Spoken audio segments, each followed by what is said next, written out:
Vistula Podcast. Zapraszamy na podcast uczelni Vistula.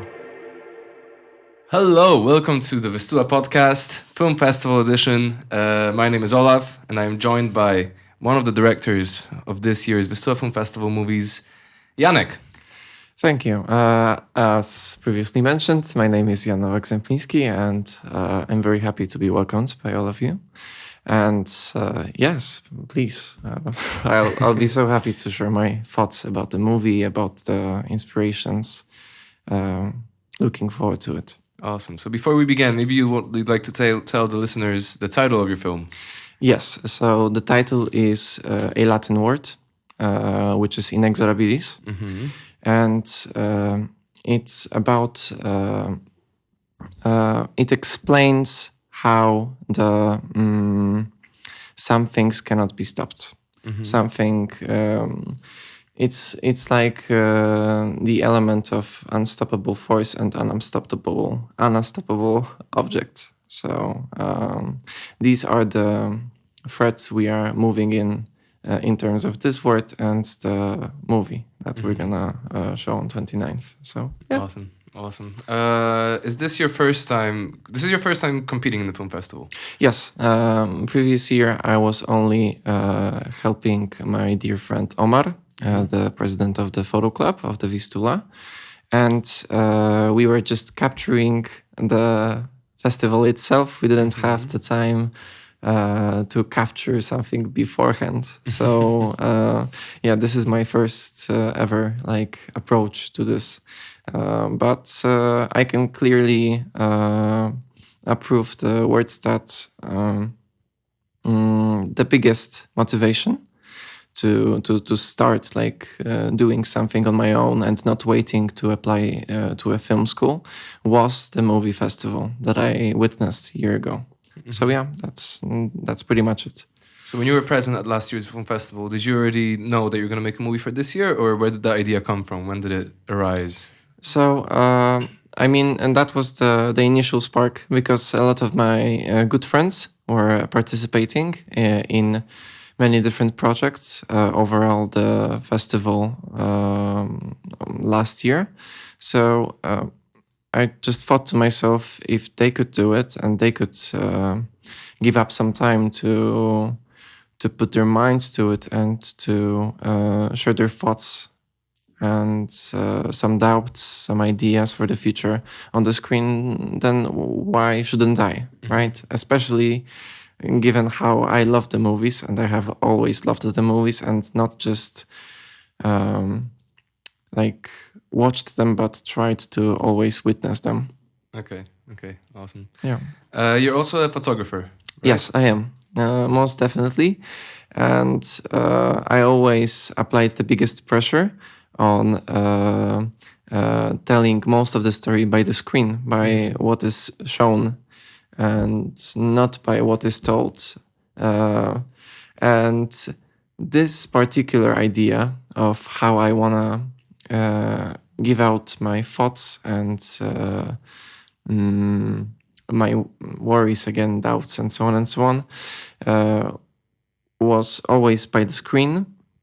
The biggest motivation in cinematography would probably be the author of Alien, of Blade Runner, Ridley Scott, who had finished an art school. He was, from educational perspective, he was a painter, actually. So when you look at his movies, he was always applying the biggest pressure on telling the story by the screen, by what's happening on it, and not by what the actors taking part in it are telling, right? So yeah, that's where photography kicked in, and it naturally, I believe, evolved into making movies. And my first approach to do something serious, which will come to life and to light on 29th of May. Mm-hmm. Okay, so your first movie, you're saying that this is your first movie, but also within the movie club itself, you've been very active this year. You made 2 or 3 projects before. Yes. I did. I tried to do something myself by attending workshops regarding monofilm and 24-hour challenge. But I mean, these were challenges and workshops, so there were limits to them, and you didn't have that artistic freedom. You didn't have all the tools that you normally do when you are making a movie, which is a good challenge because sometimes you don't want to rely on everything. You want to be able, when those tools are being taken away from you, to still be sure that you can develop something meaningful. So yeah, I did some movies, but I wouldn't consider them as a good representation of how I am able to approach some topics, right? So yeah. You're also, besides making movies for the movie club, you're also planning to apply for film school. Yes, I am planning to apply for film school. So For which program? I'm not. I'm probably gonna apply for like camera operating, the director of photography, but most people are not aware of how many actually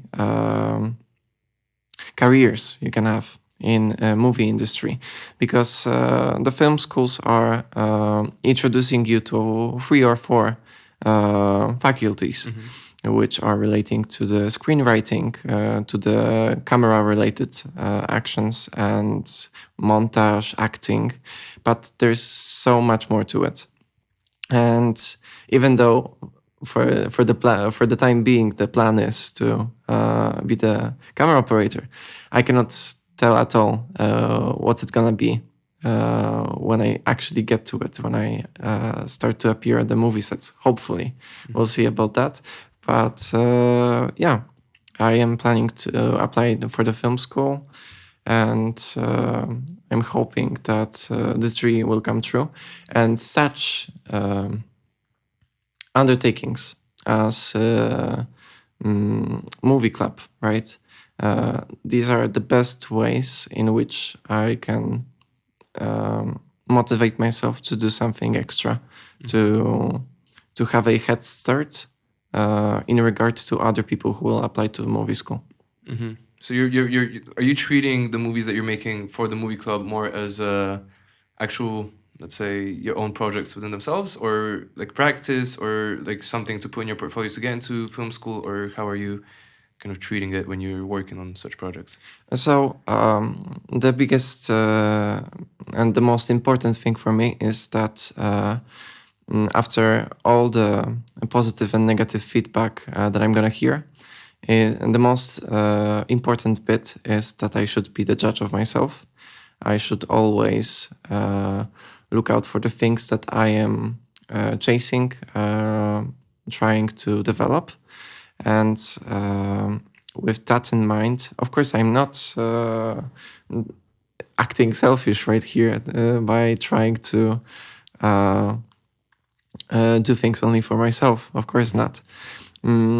But at the same time, even though that the bar, for example, is set somewhere here, I always try to put it somewhere above to add some extra things that are going to limit me.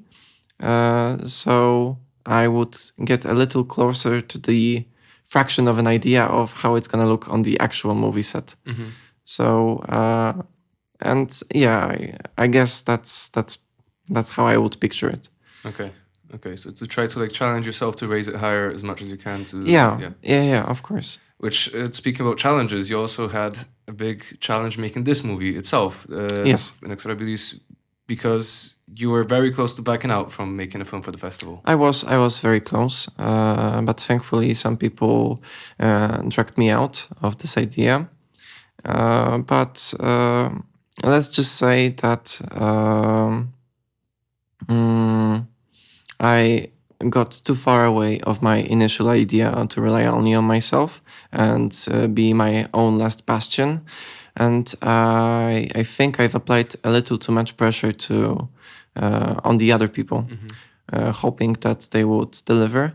and so on. And I always thought to myself that I should treat everyone as that they are for me. No, sorry, no, that they are not for me, but more like I am for them. And I shouldn't take those people for granted. So, and I kind of did. When I was trying to make the first movie. That's what made it impossible to execute in the time given. Because I still want to execute the scenario that I've prepared, but I need to give it like more resources, more time, because as I was saying previously, I want to set the bar higher, not lower. The topics that I am touching while making Inexorabilis and showing it to others are the everlasting one in my head once. But, you know, it's all relating to the things that I am actually watching at this current moment, experiencing in my everyday life, and I cannot clearly draw a line between what was the idea that I came up with as we went with the deadline coming up and what was initially sitting here. But it's a mix.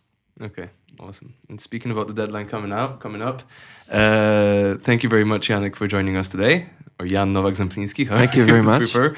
Could you just please tell the camera when they can watch your movie and where exactly? Well, you can all experience not only mine but all 11 movies on 29th of May, starting at 2 p.m. In Aula number 4, and I would really hope to see you all there. And if you will miss out on this amazing experience, which I cannot believe, you can always join us on the stream, which will be led by my friend Omar. And if not physically, I'll see you digitally. Thank you.